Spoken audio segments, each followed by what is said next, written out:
Assalamualaikum warahmatullahi wabarakatuh. Waalaikumsalam warahmatullahi wabarakatuh. Alhamdulillah wassalatu wassalamu ala Rasulillah wa ala alihi wa sahbihi wa mawalah. Wa ashhadu an la ilaha illallah wahdahu la syarikalah wa ashhadu anna Muhammadan abduhu wa rasuluh sallallahu alaihi wa ala alihi wa sahbihi wa man tabi'al huda ila yaumil qiyamah. Alhamdulillah, kita bersyukur kepada Allah Subhanahu wa taala. Malam ini di Masjid Pogung Dalangan, Allah memberikan kita satu anugerah yang luar biasa, bisa kumpul bareng dalam rangka untuk belajar bersama Al-Ustadz Al-Fadil Dr. Irwandi Tarmizi hafizahullah taala wa ra'ah. Agar bisa lebih nyaman untuk duduknya, mungkin teman-teman bisa merapat ke depan boleh. Sebelah kiri saya masih banyak yang kosong. Kasiang yang berada di selatan agak berdesakan. Baik, silakan yang lain boleh menyusul. Jadi di sini tidak ada rencana hadiah yang dibagikan. Maka yang dekat dan yang jauh sama ya.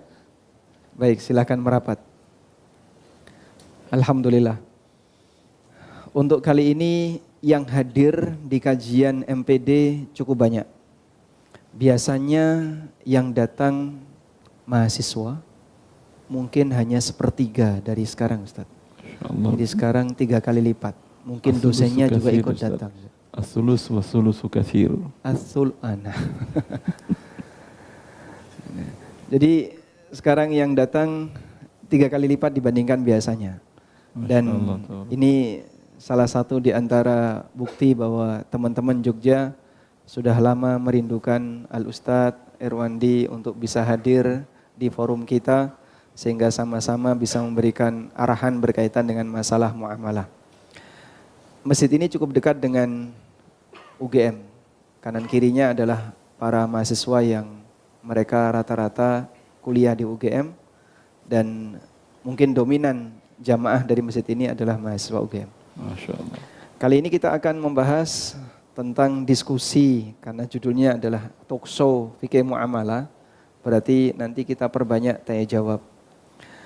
Skemanya, Anda bisa menyampaikan pertanyaan melalui tulisan yang tidak bawa kertas tulisan, maka bisa disampaikan ke nomor WA tak bacakan.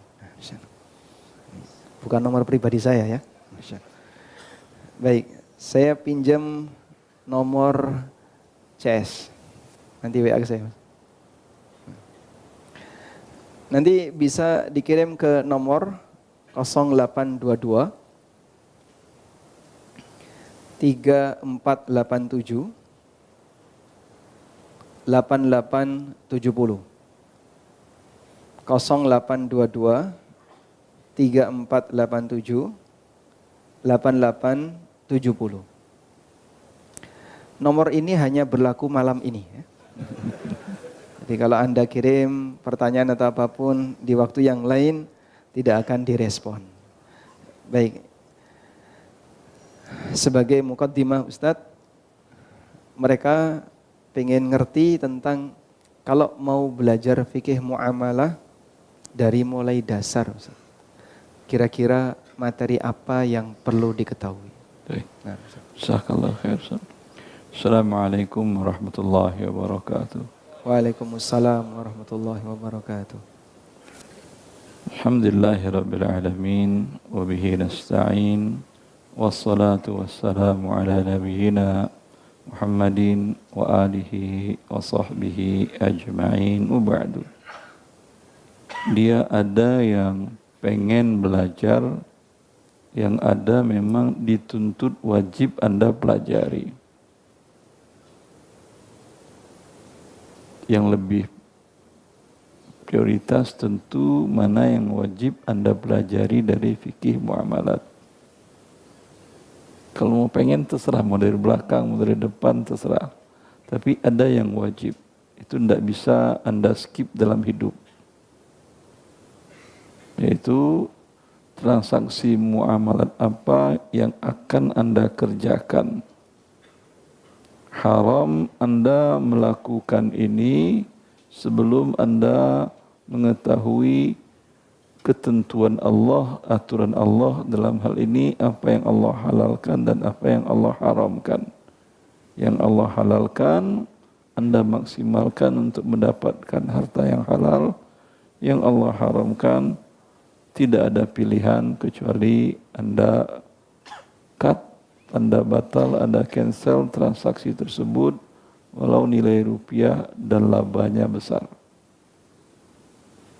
Ini kesepakatan para ulama yang diucapkan sendiri oleh Al-Imam Syafi'i dalam kitab Ar-Risalahnya dan dinukil oleh para ulama Syafi'iyah dan juga terakhir dinukil oleh Al-Qarafi dalam kitabnya Al-Buruq fi Anwa'il Furuq. Buruk itu kalau bahasa Indonesia tidak bagus kan ya. Tapi kalau bahasa Arab buruk, barq itu cahaya. Cahaya tapi sebentar klip hilang. Seperti cahaya dari langit, apa namanya itu, petir. Nah, petir menyambar sebentar hilang. Itu al-buruq. Beliau menukil dari Al-Ghazali. Al-Ghazali menukil dari Al-Imam Syafi'i. Yajibu ala kulli mukallafin ay yata'allama ma ayyanahu Allah.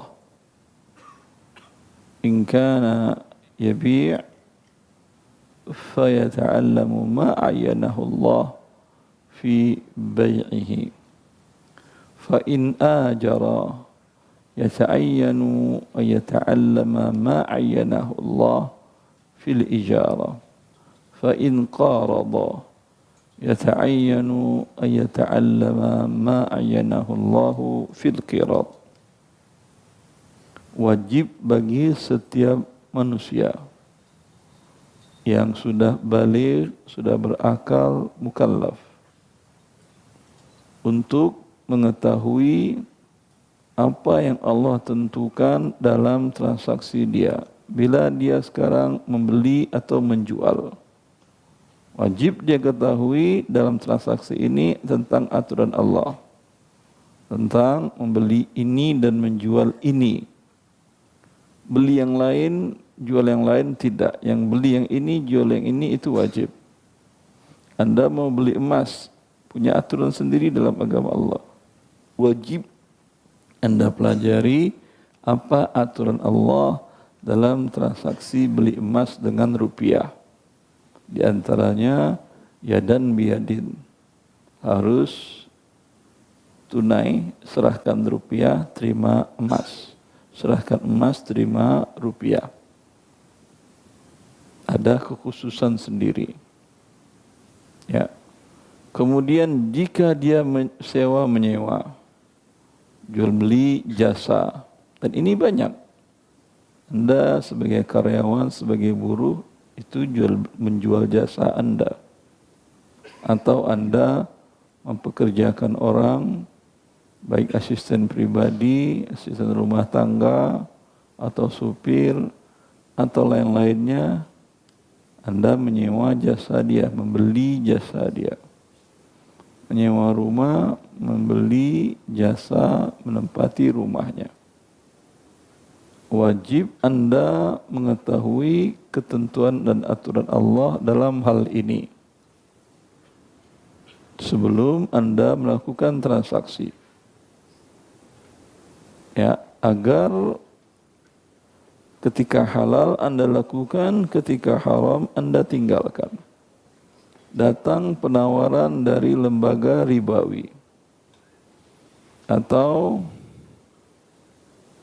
agen dari penjual barang yang diharamkan dalam Islam, umpamanya agen rokok, perusahaan rokok, menyewa ruko Anda untuk dijadikan sebagai tempatnya, atau lembaga ribawi menyewa sebagai kantor cabangnya.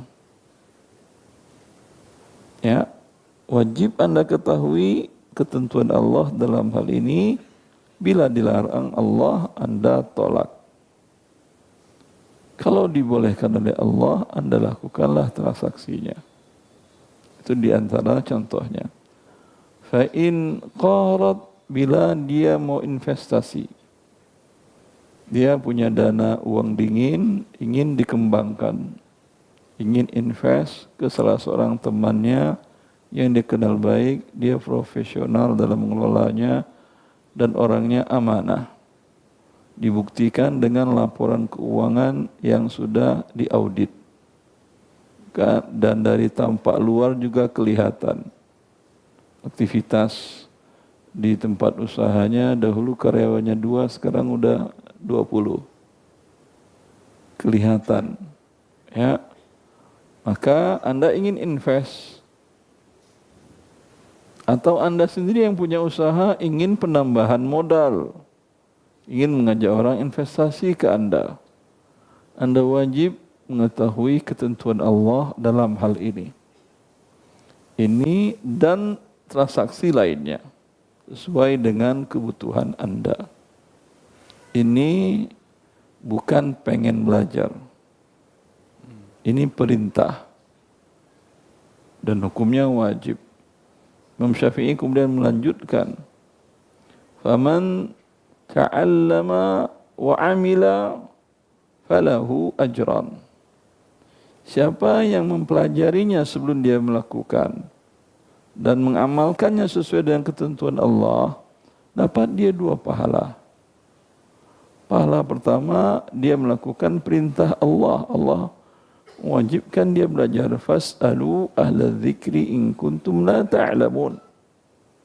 Dan Allah mewajibkan menuntut ilmu. Dan ilmu yang wajib Anda tuntut itu bukan semua ilmu Islam, pusing kita. Ya. Sekarang untuk melihat beberapa kaum muslimin doktor, tapi apakah dia doktor fikih, doktor usul fikih, doktor akidah, doktor dakwah, doktor bahasa Arab, lughah, ada yang seperti itu orang Indonesia? Tidak ada. Orang Arab ada seperti itu? Ya, bukan itu maksud dari hadis Nabi itu. Para ulama di antara Ibn Nujaim dalam kitabnya Al-Ashbah wan Nazair, mazhab Hanafi, beliau mengatakan ilmu yang wajib dituntut itu adalah ilmul hal. Apa yang sekarang di mata di hadapan Anda itu wajib. Ini bukan pengen belajar. Ini wajib. Ya, beliau Ibn Nujaim menggambarkan bila seseorang jam waktu duha dia tidur mimpi basah laki-laki itu. Sekarang dia wajib apa? Mandi. Maka wajib dia mempelajari mandi. Adapun masalah puasa, masalah zakat, masalah bisnis, entar. Sekarang dia kewajibannya baru dia wajib mandi. Itulah yang dia pelajari. Apakah dia harus ambil kursus mandi dulu? Mandi junub? Tidak perlu, tinggal tanyakan. Tanyakan kepada ahlinya, kepada orang tua Anda yang mengerti, ya, apa saja yang harus tidak bisa tidak dalam mandi itu harus dilakukan. Kalau itu tidak dilakukan, mandinya tidak sah. Dalam bahasa fikihnya, rukunnya apa saja, syaratnya apa saja agar sah. Ya, tidak perlu harus kuliah S1 dulu. Kapan mau mandi Anda S1 dulu? Daftar aja udah gak diterima di SIS udah 5 kali. Ini mau mandi sekarang, gak mandi-mandi sebelum lulus. Taib. Bisa ditanyakan. Dan seterusnya. Ya, Masya Allah. Masya Allah. Faham antum kan ya? Masya Allah, baik. Jazakumullah khairan Ustaz. Jadi menekankan kembali ya, ada bagian ilmu wajib yang harus diketahui oleh setiap muslim yang tadi ditegaskan oleh Ibnu Nujaim dengan istilah ilmul hal saja. Ilmu yang berkaitan dengan amal yang akan dihadapi oleh seorang muslim. Yang sekarang ada, kalau akan itu mungkin besok, mungkin besok-besok. Yang sekarang di depan mata. Dihadapi oleh seorang muslim. Baik. Mungkin beberapa teman ada yang bertanya begini, Ustaz. Kita terkadang sudah belajar. Misalnya terkait bagaimana transaksi emas yang benar, bagaimana jual beli yang benar. Tapi lawan transaksi kita tidak bisa memastikan Mungkin dia belum mengenal sama sekali. Apalagi kalau kita transaksi di pasar umum, kan banyak yang nggak ngerti. Nah, kira-kira apakah itu sampai mengancam keabsahan transaksi, Ustaz? Kita transaksi menjual emas. Ya kan ya, berarti kita bisa mengelola, mengkoordinir supaya halal. Bisa kan ya. Jangankan kita penjual, kita pembeli aja bisa. Ada teman, dia sebagai penjual emas, bukan pembeli. Dia penjual emas. Datang ke toko emasnya, bapak-bapak, kelihatan orang menengah atas. Dilihatnya emasnya ada yang pengen dia. Coba lihat itu. Dia ambil, pasang di jarinya. Teman mengatakan, mohon maaf Pak, toko saya tidak menjual emas untuk laki-laki. Tidak ada masalah. Masalah tidak ada bagi dia, tapi bagi si penjual ngamuk-ngamuk. Sampai dia mengatakan, saya beli toko kok bisa, saya jangan memasakkan saya orang kaya, kata dia. Ya, ini ketentuan syariat begitu Pak. Ya. Sampai semua toko-toko lain liatin ke dia, ya sabar aja. Ya hidup harus ada begitu, akhi. Anda ingin yang halal kan ya. Akhirnya dia ngamuk-ngamuk pergi. Sedang teman ini nelongso, sedang sedih, sedang begitu, datang lagi dia, bawa anak perempuannya. Kata dia, coba saya sekarang kan tidak boleh untuk laki-laki pakai, ini untuk anak perempuan saya. Coba dipakai anak perempuan. Jadi, selesai urusannya. Selain itu dia sudah mendakwahi orang, dapat laba, dapat humrun na'am. Gampang kan Ustaz ya? Nah. Rezeki tidak hilang, dapat pahala jariah, selamanya si bapak dan anak ini tahu laki-laki nggak boleh pakai emas. Nggak boleh laki-laki beli emas untuk dipakainya, dan kalau dia memiliki toko emas, si bapak kaya ini tidak boleh juga dia jual ke laki-laki untuk dipakai laki-laki. Banyak itu pahala jariahnya. Alhamdulillah. Dalam waktu hanya beberapa menit. Jadi bagi yang tahu dia harus mengendalikan transaksi. Ya. Kalau Itu dia penjual tadi. Pembeli juga bisa begitu. Anda konsumen, nasabah juga bisa begitu. Datang Anda ke bank syariah. Ada beberapa langkah-langkah transaksi pembiayaannya yang Anda pelajari, yang Anda fahami tidak sesuai syariah. Ya, Anda menyatakan, umpamanya biasanya kalau pembiayaan beli motor itu ke leasing syariah berarti kan ya. Anda ke leasing syariah, ya, dia minta DP ke Anda. Biar DP dulu. Ini objek sudah ada nggak di leasing ini? Unit sudah ada enggak? belum. Belum. Kalau sudah bayar DP, DP itu boleh. Tapi dalam kasus ini, kalau sudah dibayar DP, terjadi jual beli. Karena DP itu bagian dari jual beli. Bagian dari uang pembayaran. Sudah ada pembayaran berarti sudah ada akad jual beli. Sedangkan unit belum dimiliki penjual. Dan ini dilarang Nabi SAW. Ya, berarti Anda katakan saya tidak mau ngasih DP, Bapak beli dulu. Kalau dibilang ada Dewan Syariah yang kamu minta, itu serah Bapak mau Dewan Syariah mau apa, saya mintanya begini. Ya, kira-kira ini satu baru, belum nanti lagi ada keterlambatan dan seterusnya. Kira-kira si leasing ini mau enggak? Mundur, nggak jadi. Hah? Anda mau enggak? Anda mau kalah dengan dia atau tetap tidak mau juga? Ya. Kalau Anda pintar, Anda bilang ke Bapak itu, Pak, yang kayak saya ini yang udah belajar kita ini banyak Pak. Kalau Bapak bisa sistemnya seperti ini, saya ajak mereka belanja kemari. Sekarang bisa apa tidak? Hah? Apa kata dia? Oh bisa. Jaminannya apa? Temanmu bisa datang ke sini. Manalah pedagang ada begitu Ustaz. Itu pedagangnya kalau antum yang jualan. Kalau pedagang umumnya mah, bahkan dia aja ngomong, ajak-ajak teman kemari ya katanya. Oh iya boleh, tapi dikasih diskon nggak? Iya, walaupun realnya nanti nggak datang itu nggak ada masalah kalau pedagang lagi. Jelas? Ya. Kalau dia tidak mau juga, Anda yang ngotot juga, Anda bisa buat rekayasa. Pertama Anda datang dulu, dia tolak. Anda bilang ke teman, kau maju sekarang. Ditolak ya.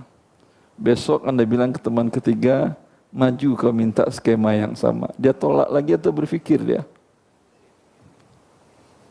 Itu betul antum pedagang. Kalau Ustaz mungkin gak berpikir. Berpikir satu orang aja yang datang, iya ya, saya jadi hilang satu pelanggan. Datang 2 pelanggan, walau itu Anda rekayasa. Dah 2 sekarang pelanggan. Kalau saya terima ini sudah 3 terjual. Sampai sekarang 0 penjualan saya. Ya, gara-gara hanya cuman masalah saya sediakan dulu unit. Paling timbul tanda tanya, nanti saya sudah beli kamu ndak jadi bagaimana? Kan gampang Pak. Anda bisa ke dealer minta syarat, kalau dia tidak jadi, konsumen saya, ini saya kembaliin. Kira-kira dealernya mau enggak?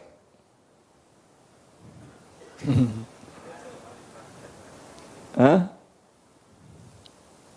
Kalau Anda beli 1 orang, mungkin dealer enggak mau. Ini yang beli sekarang, bukan 3 orang. Ini sekarang yang beli ke dealer siapa ini sekarang namanya? Leasing kan ya? Leasing itu per bulan penjualannya mungkin bisa 100, 200. Ya, kalau enggak mau dealernya tutup sendiri, rugi dia enggak ada penjualan. Bank Al-Rajhi beli ke Toyota Saudi Arabia, Abdul Latif Jamil. Karena dalam syariat dia tidak boleh terima DP sebelum unit dia sediakan, dia beli. Cuman dia ada risiko. Maka dia buat persyaratan tadi, itu persyaratan dianjur, itu solusi disampaikan oleh Ibn Qayyim di dalam kitabnya Zadul Ma'ad. Cara Anda menjual tidak tunai kalau tidak jadi, cara mengatasi risikonya, memitigasi risikonya. Buat persyaratan itu. Betul, dealer Toyota tidak mau ke Bank Rajhi. Kata mereka tidak ada masalah, tidak mau. Kami bisa beli dari Dubai. Bank Rajhi terus transaksi, tidak jadi kirim ke Dubai lagi, diambil lagi oleh orang Dubai. Tapi Toyota Saudi penjualannya turun 60%. Masya Allah. Sekarang siapa yang merengek? Nah, Toyota. Toyota bilang, belilah. Kami kasih garansi tidak jadi sebulan, 2 bulan, 3 bulan, setahun pun boleh. Masya Allah. Daripada tutup tokonya. Ya, gitu akhi. Hidup itu kan adalah berdagang, dan hidup itu mukayasah. Adu-adu kuat, adu-adu pintar. Ya, maka jangan antum dikalahkan oleh orang-orang. Orang kalau ditaklukkan hawa nafsunya oleh syaitan, dia pintar atau bodoh? Bodoh. Jadi bodoh dia. Anda yang tidak ditaklukkan dengan hawa nafsu dan syaitan, itulah manusia yang pintar. Kalau kalah, Anda lebih bodoh lagi daripada yang hawa nafsu dan syaitan. Padahal Ustaz, panjangan kayaknya Ustaz. Baik. Mereka menikmati Ustaz. Terutama cerita-cerita yang Ustaz bawakan dari Saudi tadi. Dalam waktu kurang lebih 8 menit sudah ada puluhan pertanyaan yang masuk. Dan coba kita bacakan sebagian ya. Assalamualaikum warahmatullahi wabarakatuh. Waalaikumsalam warahmatullahi wabarakatuh. Ini agak sensitif, tapi saya beranikan untuk disampaikan. Bagaimana kalau kita tidak bayar pajak? Apakah berdosa? Seperti pajak sepeda motor. Berdosa tidak, tapi bensin nggak bisa Anda beli lagi. Ya, kalau nanti nambah lagi mobil tambah rumah, Anda nggak bisa kuliah lagi, sudah di tempat lain Anda. Ya, maka saya menulis di buku saya tentang pajak dan bagaimana pajak dalam Islam, saya bayar pajak. Lapor SPT saya setiap tahun. Punya NPWP saya. Insyaallah. Ya. Karena dibidik, wah ini dia. Tinggal diciduk. Sempat ada teman yang mengurus SPT saya, ya, dia cerita, waktu saya lapor itu Ustaz, di pegawai pajaknya bilang, ini Syekh Erwandi Tirmizi, iya. Yang ngaramin pajak, iya. Oh dia bayar pajak juga ya. Kata teman saya yang ngurus SPT saya, wah Syekh Erwandi mah orang taat pajak Pak. Cuman ya hukum ketentuan Allah yang disampaikan. Masya Allah. Jadi saat Ustadz bayar pajak itu niatnya hibah untuk negara atau karena sakit hati? Bukan sakit hati supaya saya nggak pindah rumah aja saya. Antum yang nggak punya sewa kontrakan, jangan bayar pajak gratis antum tinggal. Di penjara pajak. Baik, barakallahu fiik. Jadi silakan ditiru ya teman-teman sekalian. Walaupun mungkin Anda tidak setuju, tapi tetap harus taat kepada negara. Baik. Di sini ada pertanyaan yang lain. Berkaitan dengan terjadinya ijab qabul dalam jual beli. Apabila sudah terjadi ijab qabul jual beli dan sudah berjalan pembayaran, tapi belum lunas, lalu pihak pembeli membatalkan akad dengan alasan kemahalan dan minta kepada penjual untuk menjual lagi tanahnya kepada orang lain, dan nanti hasil penjualannya untuk membayar kembali uang yang telah dia setorkan. Bolehkah penjual menggugat atau menerima pembatalan transaksi? Pertanyaannya, bolehkan penjual menerima pembatalan? Kalau dia terima tidak sepihak lagi. Itu menjadi dia menerima iqalah. Maka Nabi mengatakan, man aqala musliman aqalallahu asratahu yaumal qiyamah. Siapa yang menerima pembatalan sepihak dari lawan transaksi, Allah batalkan dosa-dosanya. Ya, itu dari sisi penjual, karena dia yang dirugikan. Adapun dari sisi pembeli, tidak ada hak dia sepihak. Allah mengatakan, ya ayyuhalladzina amanu aufu bil uqud. Wahai orang-orang beriman, penuhilah akad-akad kalian. Ya, penuhi akad, tidak bisa setelah transaksi ijab qabul kemudian tidak jadi. Itu tidak bisa, itu menjadi tidak memenuhi akad kalian. Dan kalau itu tidak pun artinya Allah turunkan ayat ini, secara logika kita tidak mungkin Anda bisa hidup bertransaksi kalau tidak mengikat. Habis Anda jual, uang Anda pakai bayar ini itu, sorenya dia bilang nggak jadi. Belanja dia di warung Anda, udah banyak belanjaannya, habis itu ntar malam nggak jadi. Anda kan capek naruhinnya lagi kan ya. Anda bilang mungkin dah boleh tapi taruhin sendiri ya, susun lagi yang rapi. Ya, maka karena itu saya katakan secara kebutuhan hidup, darurat hidup itu memang harus mengikat. Apalagi Allah sudah mewajibkannya, memerintahkannya untuk memenuhi akad tadi. Kalau alasannya harga terlalu tinggi, itu namanya khiyar ghaban. Dia punya opsi untuk tidak jadi. Itu bisa azan dulu atau... Baik, biasanya kita dengerin adzan dulu, Ustaz. Maka kalau dia mengatakan harga kemahalan, dia punya hak namanya khiyar ghaban. Harga kemahalan namanya khiyar ghaban. Maka si penjual tinggal menyatakan apakah memang dia ini harganya kemahalan atau mahal dikit.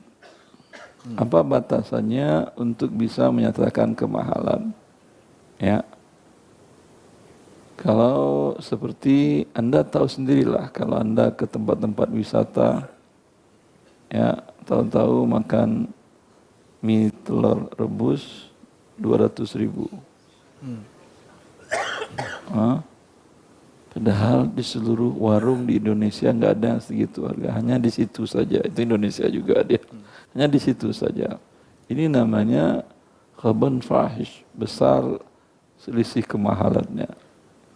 Kalau dalam syariat, Anda memang nggak boleh kelahi sama dia. Anda tinggal lapor ke qadhi. Waduh, kemana cari qadhi di tempat situ? Ya, kalau di negara Islam seperti di Saudi Arabia itu di tempat-tempat keramaian ada namanya mahkamah mustajalah, pengadilan on true namanya. Kalau Anda belanja tinggal di atas mobil, tinggal ngomong, itu apa? Drive-thru. Ada pengadilan drive-thru. Langsung saat itu juga. Ya, orang cuma belanja sebentar, nunggu lapor ke pengadilan, diproses dulu, di segala macam. Malas orang jadinya. Dan di situ ada penterjemah berbagai bahasa, di tempat-tempat keramaian ada. Sehingga langsung diselesaikan oleh Tuan Qadhi. Ya. Maka karena di Indonesia nggak ada hal itu, tinggal Anda menyatakan, pembeli mengatakan beli mahal. Lihatlah harga acuan apa, NJOP atau harga penilai.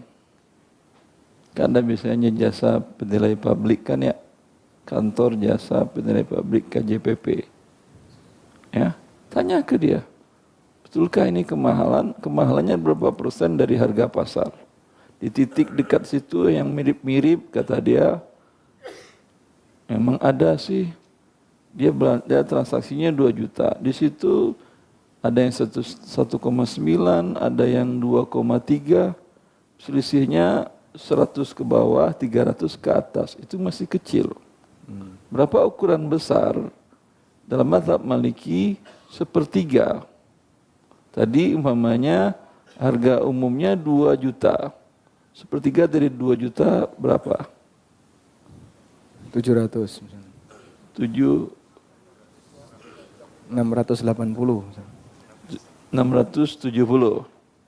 Ya, kalau 2.700.000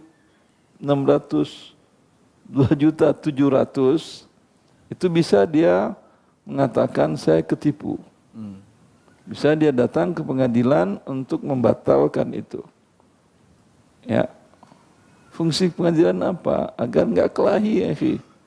Nanti kalau di negara yang pengadilan ya kayak seperti kita, ya kelahi aja dah ujung-ujungnya. Belanja kok kelahi? Uang nggak dapat, bonyok yang dapat. Sallallahu alaihi. Ya, seperti itu. Masya Allah, barakallah fiik. Baik, ini ada pertanyaan berkaitan dengan masalah investasi, Ustaz. Jadi kalimat terakhir yang perlu ditegaskan terkait hukum kripto baik untuk investasi maupun yang untuk trading. Subhanallah. Antum kripto yang termurah berapa rupiah?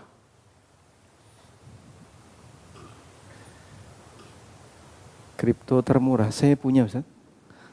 Ketika Bitcoin. dikonversi 0. Karena masih baru dia. Enggak, kalau Bitcoin Bitcoin 1 BTC sekarang coba berapa teman-teman? Hah? Berapa? $64.000. rupiahnya berapa ya? Kalau konversi ke rupiah 1 BTC to IDR. Sekarang ini Ustaz, 1,164. 1,165. Ya, 1,165 ini uang Anda hilang. Ya. Kalau ini Anda 1,165 miliar ini Anda buat usaha. Ya, terserah mau usaha apa. Anda beli mobil 4, ya, Anda kasih ke satu, tolong kau bawa cari nge-grab, kita bagi hasil. Hidup 4 keluarga. Satu bapak ini menghidupi satu keluarganya 5 orang. 20 orang hidup dengan 1,2 miliar Anda. Anda juga dapat keuntungan. Dengan Anda pegang itu apa untungnya? Ada orang makan dengan Anda pegang itu? Hah? Ada ekonomi yang bergerak dengan pegang itu Anda? Jangankan itu, emas pun di dalam Islam, ya, emas yang real fisiknya, itu Umar mengatakan ittajiru bi amwalil yatama la ta'kulha sadaqah. Ya. Harta anak yatim itu jangan dikekep, jangan ditahan emasnya, disimpan, jangan. Putar dalam bentuk usaha dagang sehingga tidak habis terkena zakat. Itu emas. Ya. Seorang bapak wafat, anak-anaknya dapat masing-masing 5 kilo emas. 10 kilo lah. Alhamdulillah. 10 kilo per anak-anak semua, berarti mungkin semuanya laki-laki atau semua perempuan. Tahun pertama, setelah 1 tahun ini anak-anak umur 1 tahun, 3 tahun, 5 tahun, 7 tahun. 4. Ini anak tahun pertama walinya, mungkin bundanya, mungkin kakeknya, mungkin pamannya yang memegang kendali dengan harta anak ini untuk kemaslahatan si anak yatim ini, mengeluarkan zakat dari 10 kilo 2,5%. Berapa gram itu? 250 gram kan ya? Kurang harta anak yatim 250 gram. Dan kemudian emas 40 kilo itu apa manfaatnya bagi orang banyak? Ada? Ada? Enggak ada. Diam. Itu dari sisi kebermanfaatannya kepada manusia lain. Tapi kalau 40 kilo itu seperti yang dianjurkan oleh Umar bin Khattab, putar dalam bentuk dagang. Berapa ratus jiwa yang akan makan dari 40 kilo emas tadi. Dan pun uangnya bertambah anak yatim tadi. Tidak terkurang dengan zakat. Itu manfaatnya bagi dia. Faham? Maka seorang muslim itu tidak ego, yang penting uang saya naik sendiri. Kalau Bitcoin kan tujuannya begitu. Tapi manfaatnya apa? Tidak ada. Ada manfaatnya untuk dia sendiri ya. Itu kalau listrik nggak padam. Kalau blackout seperti Sumatera, nangis darah dah. Dia kan kalau namanya elektrik untuk menggunakan listrik. Jelas. Masya Allah. Baik. Sedangkan kita hidup, khairun nas anfa'hum linnas, kata Nabi SAW. Orang yang terbaik itu banyak manfaatnya untuk orang lain. Ini tidak ada manfaat untuk orang lain.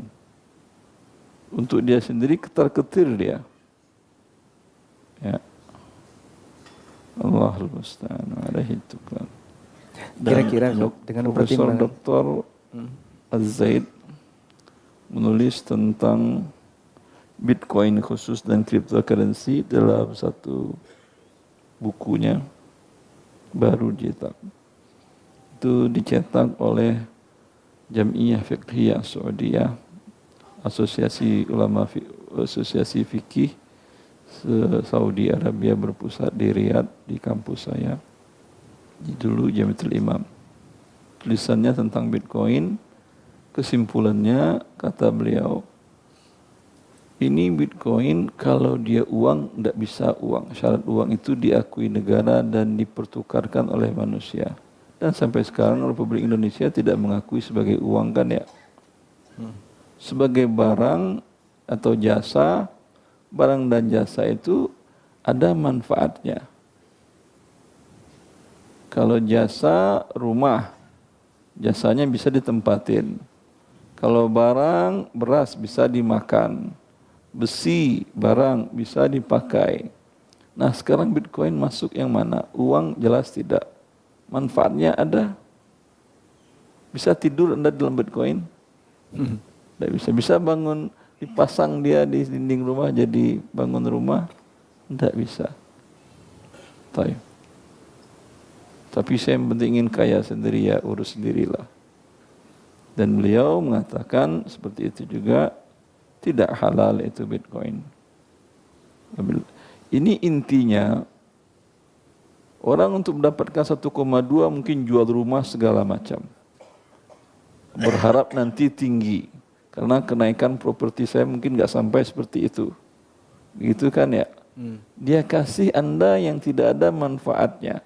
Padahal rumah tadi kalau Anda sewakan bisa, Anda tidak sewakan pun, orang Anda kasih untuk rumah tahfiz bermanfaat untuk akhirat Anda kasih mahasiswa, silahkan tinggal gratis di sini asal dirawat, dapat pahala Anda. Ya. Sekarang yang bermanfaat itu Anda beli untuk sesuatu yang kalau tidak ada manfaatnya untuk dirinya dan orang lain. Kecuali kalau naik saja.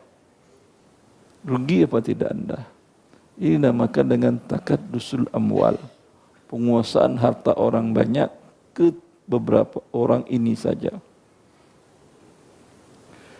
Allahul musta'an.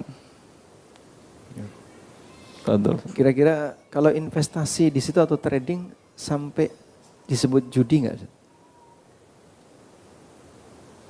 Investasi atau trading Bitcoin dengan harapan nanti bisa naik turun. Ini bukan judi, ini penipuan, sesuatu yang tidak ada gunanya. Dijual. Ya, sama umpamanya ini apa gunanya coba? Apa gunanya? Untuk ngupil aja nggak bisa kan ya? Lalu bismillah karena ini dari tangan waliullah Irwandi Tarmizi. Silahkan yang mau nawar dibuka harga 1 miliar. Ini Ya, tisu terjual suci. nanti 10 miliar. Kan trading kan, dia nanti iklankan lagi karena ini dari tisu dari Waliullah Irwandi Tarmizi. Silahkan. Oh iya, saya semenjak pegang tisu itu Masya Allah begini-begini. Macam-macam lah ceritanya. Terjual 100 miliar. Apa manfaatnya bagi mereka ini? Tadi buat ngupil aja nggak bisa. Ya, penipuan atau tidak itu? Pakai nama Waliullah Irwandi Tarmizi. Kan penipuan itu, akhi. Allah musta'an alaihi tuklan. Masya Allah. Baik, alhamdulillah. Dan di depan beliau ada air suci ya. Suci mensucikan. Suci mensucikan. Masya Allah. Jadi nanti tolong dihabiskan Ustaz, biar nggak jadi bahan rebutan. Baik Ustaz, ini semakin banyak sekali pertanyaan, kayaknya perlu di-cut dulu ya. Jadi jangan nambahi beban HP beliau. Karena waktu kita terbatas. Kaitannya dengan masalah beasiswa ini, teman-teman mahasiswa tanya, boleh nggak mendapatkan beasiswa dari LPDP atau dari bank ribawi atau perusahaan rokok, baik yang statusnya miskin maupun tidak miskin? Dia kalau perusahaan-perusahaan ini bertaubat, dia bertaubat lalu perusahaan rokok tadi tutup, uangnya dikasih beasiswa, ambillah, itu uang haram boleh untuk fakir miskin. Anda yang berkecukupan, baik dari usaha sendiri atau dari orang tua, jangan ngambil. Bank tadi tutup. Ya, bunga-bunga kami berikan ke beasiswa LPDP. Alhamdulillah. Juga pemerintah tidak menempatkan dananya di bank dan bunga itu jadi LPDP. Dan pemerintah bertaubat. Tapi sudah kadung masuk bunganya silahkan. Itu tidak ada masalah. Tapi dengan kondisi seperti ini, dia tidak bertaubat. Ini bagi mereka menjadi hujah atau tidak? Kalian mengharamkan. Tapi buktinya manfaatnya untuk pendidikan, kemajuan riset, teknologi. Oh, luar biasa kata dia. Jelas intinya jangan diambil yang haram itu. Allahi barik fiik. Masya Allah. Baik. Selanjutnya, ada pertanyaan berkaitan dengan orang yang memiliki tempat, kemudian mau disewa untuk ATM. Apakah diperbolehkan? Wallahu a'lam. ATM itu tempat uang atau tempat transaksi? Tempat uang. Ada transaksi riba di situ? Untuk bayar kredit leasing misalnya. Kredit leasing. Sebentar. Kredit leasing itu berapa persen yang riba? Karena yang pokok itu halal, wajib Anda bayar, bukan bunga. Kalau yang bunganya Anda kredit leasing umpamanya pinjam uang leasing sekian, Anda bayar berlebih, yang pokok uang leasing untuk tadi itu wajib Anda bayar, yang haram bunganya. Bunganya berapa persen biasanya? Ada yang dipotong di awal malah kan ya? Ya kan? Artinya persentase yang riba itu besar apa kecil? kecil sekali. Kecil sekali. Ya, mereka buka kartu kredit segala macam itu kan di kantornya, bukan di ATM-nya. Ya, maka tidak ada masalah walaupun banknya konven. Wallahu a'lam. Di situ label banknya tertera apa? Tidak masuk kategori turut mengiklankan. Syaratkanlah dia tutup. Kan Anda yang punya tempat tinggal bilang boleh pakai ATM, tapi tutup bank kalian. Tutup plastiknya. Namanya, tinggal warna-warni aja dah. Anda yang punya tempat ngapain? Anda yang bisa mensyaratkan lah. Baik. Jazakallah khairan. Selanjutnya berkaitan dengan transaksi emas di Antam yang bisa dipastikan akan beda posisi ketika membayar dengan mengambil emasnya. Walaupun dalam satu ruangan tapi kena sekat. Ya.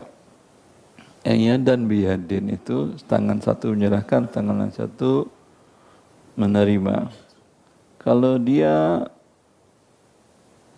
beranjak dari situ, mundur dia beberapa langkah ke belakang atau pembeli mundur beberapa langkah ke belakang, sudah tidak terjadi yadan biyadin.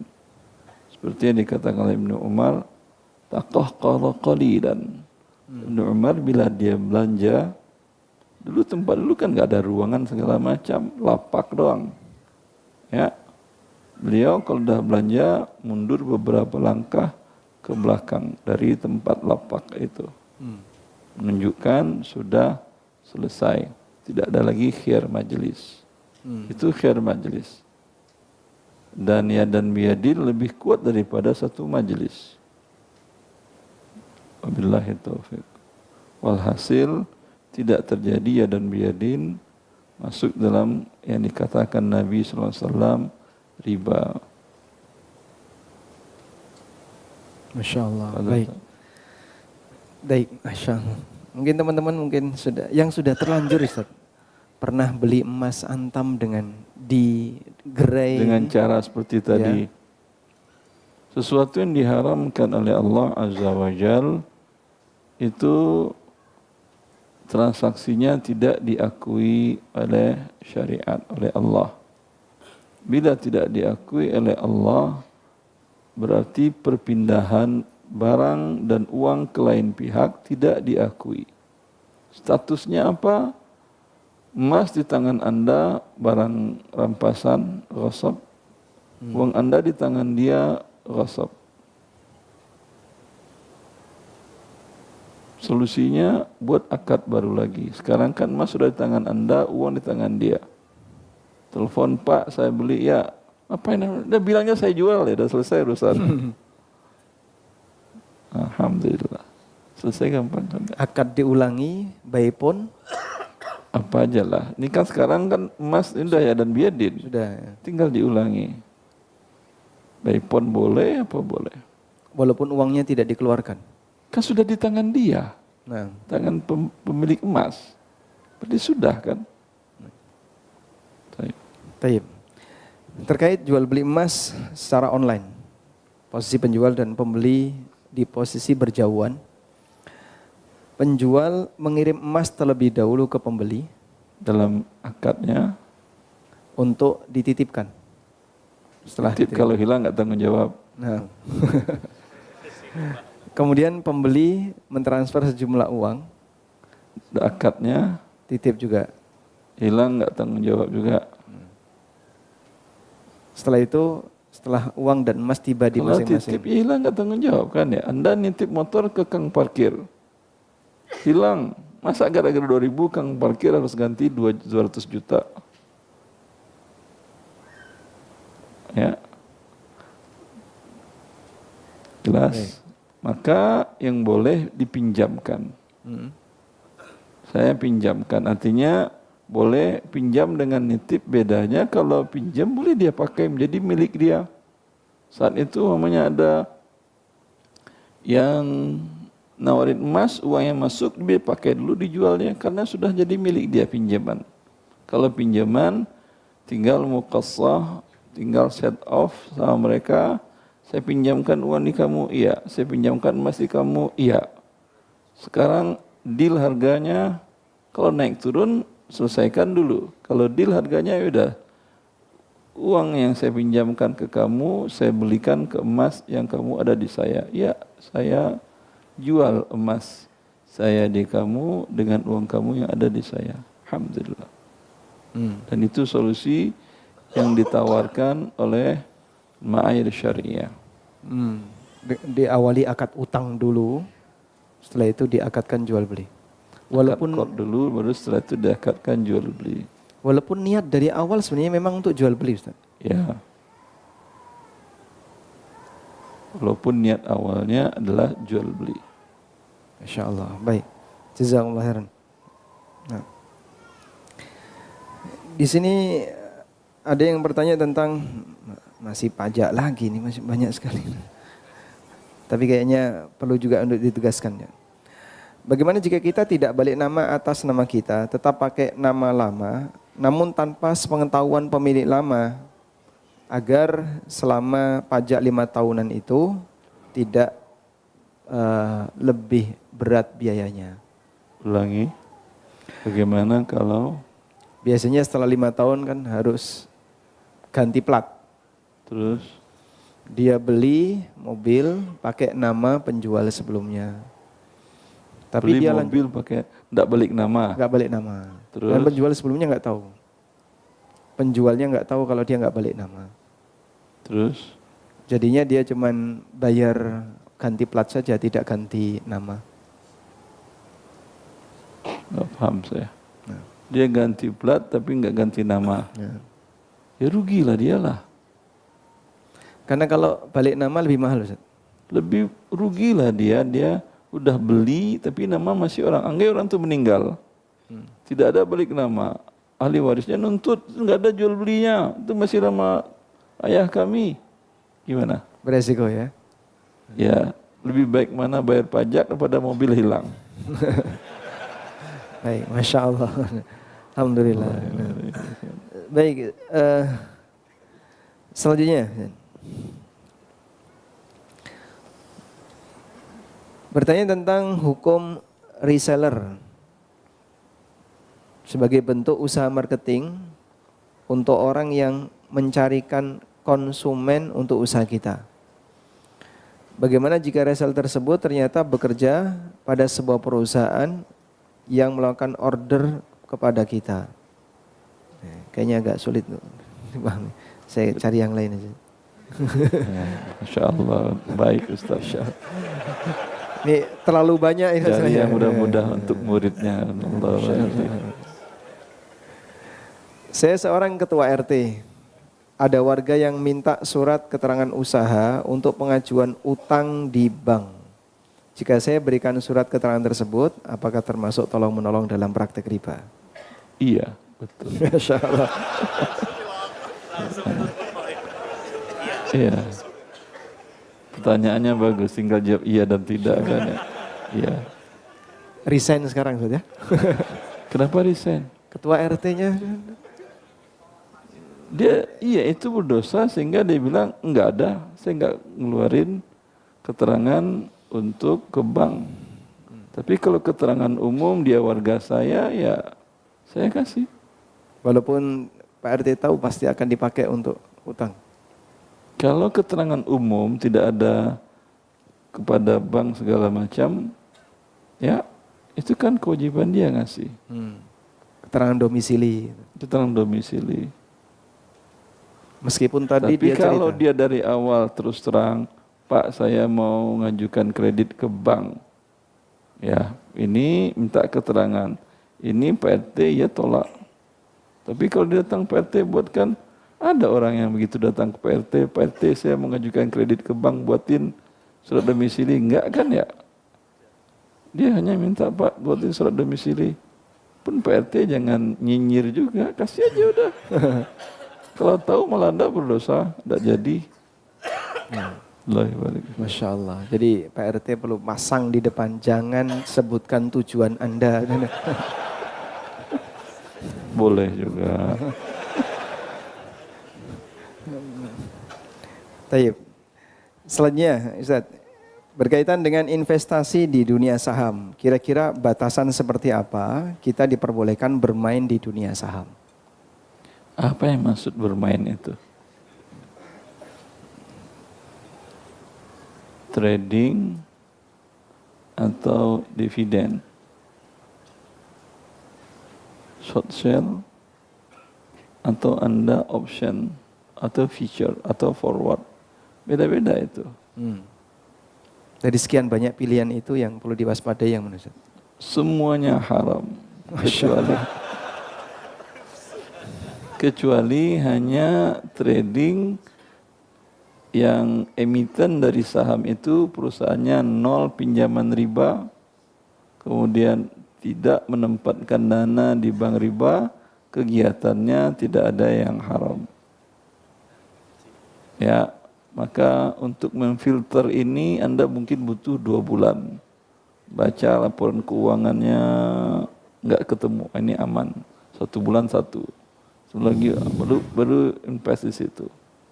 Beli dengan cara cash biasa, tidak dengan buy and margin, tidak dengan option, tidak dengan future, tidak dengan forward. Ya, beli secara biasa. Dan dengan syarat tidak boleh juga Anda jual sebelum settlement T+3. Kalau hari ini tadi Anda beli Senin, Selasa, Rabu, Kamis baru tercatat nama Anda di bank custody. Itu baru boleh Anda jual. Kalau Anda beli di hari Jumat, dia T+3 hari kerja itu, Jumat Anda beli, Senin, Selasa, Rabu baru boleh Anda jual. Sabtu Ahad enggak dihitung. Ya, kalau Anda beli pagi, kemudian siang harganya naik 100%, haram Anda jual. Kemudian Anda beli bila Anda beli saat IPO. Ya. Walaupun tadi terpenuhi tidak ada ribanya, kegiatannya halal. Anda beli saat IPO. Belum lagi dia memulai kegiatan bisnisnya perusahaan yang IPO tadi. IPO itu penawaran saham di bursa. Belum dia memulai bisnisnya. Karena perusahaan ini, perusahaan prospeknya bagus, IPO itu umpamanya ada 28 hari, ada yang 6, ada yang 50 hari, ada yang sampai 3 bulan, belum closing dia. Ya. Belum closing dia dan harga sudah naik. Karena prospeknya bagus. Ini haram Anda jual kecuali dengan nilai buku yang Anda beli saham tadi. Anda beli 1 M hanya boleh jual 1 M dan yadan biadin. Karena dia baru berbentuk uang. Belum menjadi usaha. Karena uang dengan uang syaratnya harus sama dan tunai. Yadan biadin. Secara garis besar seperti itu. Repot kan ya? Masya Allah. Jadi yang gampang antum beli barang-barang biasa aja. Terima, jual. Beli, terima, jual. Baik. Kalau misalnya begini Ustaz, bekerja di perusahaan sebagai karyawan ya Ustaz, yang melakukan transaksi riba, misalnya perusahaan otomotif, tapi dia punya lending ribawi atau funding ribawi. Perusahaan otomotif punya anak perusahaan atau perusahaan itu juga? Perusahaan itu juga, misalnya perusahaan itu punya deposito ribawi, perusahaan ini juga mendapatkan bunga dari bank riba. Dia bekerja di bagian finance-nya atau di bagian mana? Di bagian teknis, Tidak produksi. ada hubungan berarti Tidak ada kan ya? Tidak ada, alhamdulillah halal. Dia tidak bertanggung jawab dengan kemaksiatan perusahaan. Apa urusannya? Bikin dosa orang. Tetangga Anda bikin dosa, kena dosa. Anda kewajiban menasihati, iya. Ya, kalau Anda tahu bisak-bisik dari finance sekarang begini. Hai, haram kerja kalian. Perbaiki, kalau enggak resign kalian semua. Itu kamu, saya nggak tahu, saya nggak ada hubungan dengan itu kok. Cuma saya nasihatin kalian aja. Nah, gitu aja. Tapi kalau pembeli saham tetap bertanggung jawab. Beda halnya si pemegang saham. Pemegang saham dia pemilik. Sedangkan BOD-nya, ya, direksinya dia wakil dari pemegang saham. Bila wakil berbuat transaksi, dia buat atas nama dirinya atau atas nama pemilik. Paham? Maka karena itu karena itu Lajnah Daimah mengatakan tidak boleh Anda beli saham perusahaan yang mereka mengajukan pinjaman riba. Karena berarti dia itu Anda yang pinjam berarti. Karena dia sebagai karyawan di situ, walaupun direktur, walaupun dirut, dia karyawan. Dia melakukan transaksi atas nama pemilik. Anda otomatis kena dosa sebesar saham Anda di situ. Walau saham Anda sangat minoritas. Masya Allah, baik. Semoga bisa dipahami ya. Jadi berkaitan dengan perusahaan mubah, tapi dia punya transaksi yang haram, dibedakan antara sebatas jadi karyawan yang aktivitasnya bukan kebijakan ribawi, dengan yang beli saham. Baik. Berikutnya, saya pilihkan Ustaz, yang berat-berat yang mana ini? Segala yang berat. Biasa, murid itu kadang diuji yang ringan, diuji yang berat. Nah, ini ada pertanyaan Ustaz. Dari penanya yang dulu sempat bekerja di dunia riba, lalu beliau mendapatkan hasil, kemudian setelah itu bertobat. Apakah hasil ini boleh dijadikan sebagai modal usaha? Tergantung kondisinya waktu bekerja itu. Apakah dia sudah tahu hukumnya haram atau tidak? Kalau dia sudah tahu hukumnya haram tetap bekerja, maka gajinya tidak halal untuk dia kecuali kebutuhan minimal, kebutuhan pokok yang minimal selama 1 tahun ke depan. Itu bisa dia simpan, dipakai. Kalau dia, tadi dia tahu ya, sekarang dia tidak tahu. Ya. Orang-orang bekerja di situ mentereng hidupnya, punya rumah, punya kendaraan, dan seterusnya, sukses ekonominya. Dia kerja pula di situ. Kemudian setelah beberapa tahun kerja, baru tahu bahwa itu haram. Ini yang telah berlalu, Allah maafkan. Ya, Allah maafkan. Setelah dia tahu, sisanya itu tidak boleh lagi. Itu menjadi haram lagi. Maka ketika dia terima pesangon, dia resign, yang halal pesangonnya semenjak dia belum tahu, sebelum dia tahu, sampai ketika dia tahu, hitung berapa persen waktu kerjanya itu pesangonnya halal. Yang setelahnya tidak halal.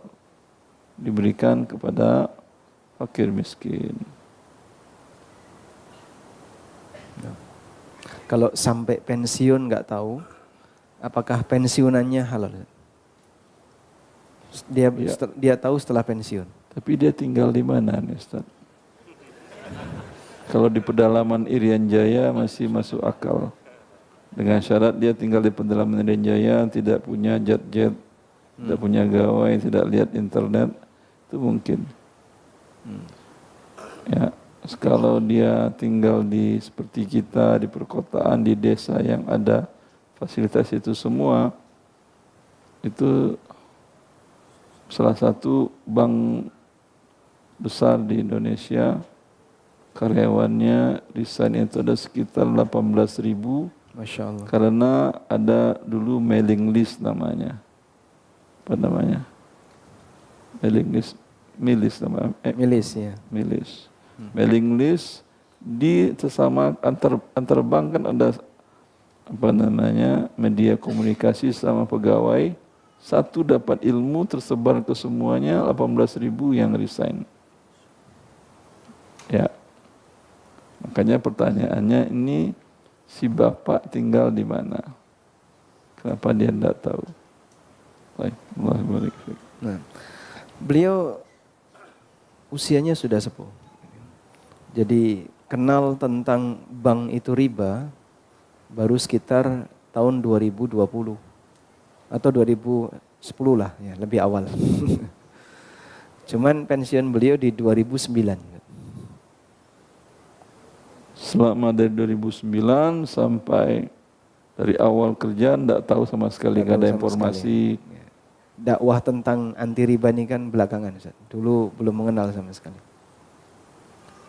Fatwa dari lembaga internasional itu dari tahun 1965 sudah ada simposium 150 para ekonom muslim dan para ulama dari 30 negara di Kairo bersidang, keputusannya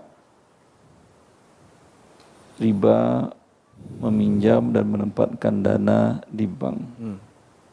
Dia mungkin belum baca kali ya. Nah, Ustaz Irwandi belum sampai Indonesia, belum lulus. Keputusannya apa hubungan dengan saya? Saya hanya membantu nyebarkan, keputusan sudah ada dari tahun 65. Indonesia lagi perang sama PKI, ulama dunia sudah sepakat di situ. Ya, tapi mungkin informasi belum sampai. Ya, wallahu alam. Dengar-dengar sih tapi kabar burung kata dia. Ada orang ya, cuma orang nggak ngerti dunia ekonomi kata dia. Tidak ada masalah. Ya, hujah belum tegak kepada dia. Ya seperti tadi. Halal untuk dia uangnya tadi. Masya Allah, alhamdulillah. Perlu disyukuri nggak itu? Apa? Sebagian jamaah seperti itu kondisinya. Oh, Masya Allah. Barakallahu fikum. Allah barik. Baik. Ustadz belum ngantuk kan? Asal keretanya belum bunyi-bunyi saya siap. Masya Allah. Tapi kok udah tun kata dia, saya harus tinggalkan jamaah. Siap. Baik. Tapi satu lagi Ustadz. Barangkali coba kita carikan pertanyaan yang mungkin berkaitan dengan interaksi para kaum muslimin. Untuk BPJS Ketenagakerjaan, apakah hasilnya boleh dimanfaatkan melebihi dari iuran yang dia bayarkan? Ya. BPJS Ketenagakerjaan itu diwajibkan oleh regulator, ya. Dan perusahaan kalau tidak melakukan itu bisa dicabut siupnya, ya. Maka perusahaan terpaksa dia potong, kadang umumnya dipotong dari gaji kita, dari gaji karyawan atau dari gaji pegawai. Karena dipaksa, hukumnya halal. Tapi yang uang Anda apakah semuanya atau dengan pertambahan juga? Di sini para ulama muamalat kontemporer ada beberapa pendapat. Ada pendapat yang mengatakan seperti halal bagi kamu transaksinya, maka pertambahannya juga halal. Ya, namun pendapat yang dipilih oleh Profesor Dr. Sa'ad bin Turki Al-Khazlan dalam buku beliau Fiqh Al-Mu'amalat Al-Maliyah Al-Mu'asirah, kata beliau yang halal adalah uangnya dia. Pertambahan itu ya tidak menjadi halal karena dia dipaksa, tetap hukumnya haram. Kemudian tapi kondisinya bila dia fakir miskin, kondisinya saat itu dicairkan. Fakir miskin itu artinya ya uang yang dicairkan dari ketenagakerjaan tadi tidak cukup untuk biaya hidupnya setahun ke depan. Satu dan lain hal lah. Ya, statusnya sehingga fakir miskin. Boleh dia ambil pertambahan itu untuk menutupi kebutuhan pokoknya tadi. Kalau ada sisa, diberikan kepada fakir miskin yang lain. Wallahu a'lam. Masya Allah, barakallahu fikum. Walhamdulillahirabbil alamin. Semuanya tegang. Jadi kalau sudah kajian halal haram, yang paling menakutkan adalah mendengarkan jawaban tidak sesuai dengan apa yang mereka harapkan. Mungkin Ustadz punya motivasi untuk mereka biar lebih siap untuk mendengarkan ceramah Ustadz Irwandi. Beda-beda orang Ustadz. Ada salah seorang ikhwan beliau developer. Katanya dia sering dulu transaksi dengan bank riba, namanya developer. Tapi saya kalau merasa jenuh, merasa enggak tenang, ingin hadir saya di kajian Ustaz Irwandi, kayak ditampar-tampar muka saya. Habis ditampar-tampar, ngantuk ketiduran saya. Itu terapis juga bagi sebagian orang. Bagi kalau antum bermasalah, susah tidur, hadir aja kajian saya. Habis itu enak tidur habis ditampar. Ya. Dan sebetulnya ini sama dengan orang yang punya keluhan fisik, ya, tidak mau datang ke dokter. Kalau datang ke rumah sakit nanti ternyata harus bedah, ada segala macam. Enggak, saya enggak mau. Sama dengan itu. Orang yang tidak mau datang ke rumah sakit padahal dia merasakan sesuatu, itu kan dalam kehidupan berapa persen orang seperti ini? Cukup banyak. Ada cukup banyak. Cukup banyak. Data antum tahun berapa itu BPS? Mungkin di sini yang angkat tangan mungkin banyak. Allah. Enggak berani cek kolesterol, enggak ketahuan. Ya. Seperti itu, akhi. Dalam kehidupan itu tidak banyak orang seperti itu. Mungkin 1% tidak nyampe dari seluruh manusia. Ya. Mereka dengan berbuat dosa itu pasti tidak tenang. Dia akan mencari tempat untuk menenangkan dirinya, seperti fisiknya sakit, enggak tenang, dia mencari solusinya. Ya, solusinya kalau yang fisik tadi udah tahu tempatnya, sekarang kalau dengan transaksi dia datanglah. Ada ikhwan saya di Semarang kalau tidak salah, seminar tentang buku harta haram, moderatornya bilang, ini seminar tentang riba, ini kehidupan saya. Saya bekerja di bank pemerintahan di Jakarta, tinggal di sini bolak-balik setiap pekan, akhir pekan.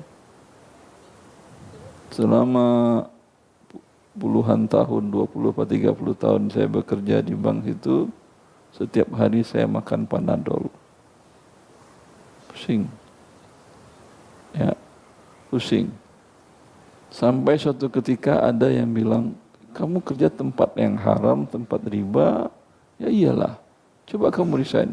Betul, karena dia sudah hopeless, gak ada harapan, udah resign aja dan penting sembuh.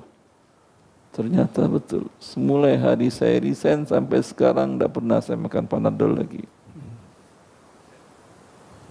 Ya, kira-kira Anda ketika menunjukkan ada orang yang gelisah segala macam, tahu Anda dia kerja di bank. Ya, Anda bilang aja tadi, daripada kamu makan Panadol, hadir aja ke Syarwandi. Selesai urusannya. Ada salah satu kepala kantor pajak di Jabodetabek. Saya nggak mau sebutkan nama bapaknya itu dan nama kepala tempat daerah DJPP namanya, Dirjen DJPP Pratama ya. Ya. Dia datang ke saya, Ustadz, ya Pak, saya itu kan dalam literatur Islam beda pendapat bisa diterima kan? Bisa Pak. Kan ada ulama yang membolehkan pajak. Yaudah, kalau bolehkan Bapak, terserah Bapak. Saya katakan kalau menurut Bapak itu kuat, terserah Bapak. Dia sampaikan dia kerja di kepala kantor dia tadi. Enggak Pak Ustadz. Saya tuh enggak tenang sebelum Pak Ustadz bilang halal. Wah, kalau itu bukan urusan saya, Pak. Tadi kan boleh beda pendapat. Saya boleh juga tidak berubah dari apa yang saya tulis dan apa yang saya sampaikan. Sekarang masalah hati Bapak itu bukan masalah kebohongan saya. Sekarang kalau saya tipu Bapak, saya bilang halal, halal, halal, halal, pasti hati kecil Bapak bilang ini Pak Erwandi bohong ini. Karena hati Bapak belum sembuh. Ya, sama dokter bilang Anda sakit banyak berat. Wah, ini mah Masya Allah gampang, ini kasih tidur aja selesai besok. Anda bilang ini dokter sekolah di mana ini? Tamat ijazahnya asli atau dipertanyakan ijazahnya dulu ini. Ya. Anda merasakan, ya, Anda akan pasti cari dokter yang lain, ya atau tidak? Tadi dokter umum Anda akan cari spesialis. Ya. Mereka datang itu untuk menyelesaikan penyakitnya. Lalu saya bilang, Pak, Anda hanya bisa tenang kalau Anda berhenti. Karena yang membuat diri Anda tidak tenang itu dosanya. Itu sama artinya saya dulu punya case mobil waktu saya di Riyadh beli mobil bekas. Itu overheat, panas banget. Saya bawa ke bengkel. Selesai, kata dia, aman. Kata dia, bayar sekian real. Saya bilang, kenapa aman? Saya cabut indikator panasnya, nggak panas lagi.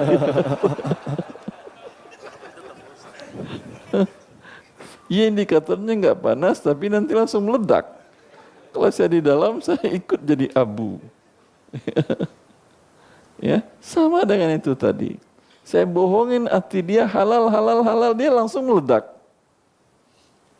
Rugi saya, rugi dia pun rugi. Apa gunanya? Akhirnya si bapak kalau gitu ya udah saya resign aja lah Pak Ustadz. Saya nggak tahu betul resign dia atau tidak, urusan dia dengan Allah. Tapi dia bilang waktu mau keluar dari ruangan, Ya udah, saya juga mau resign Ustaz. Semoga Allah berikan hidayah kepada kaum muslimin.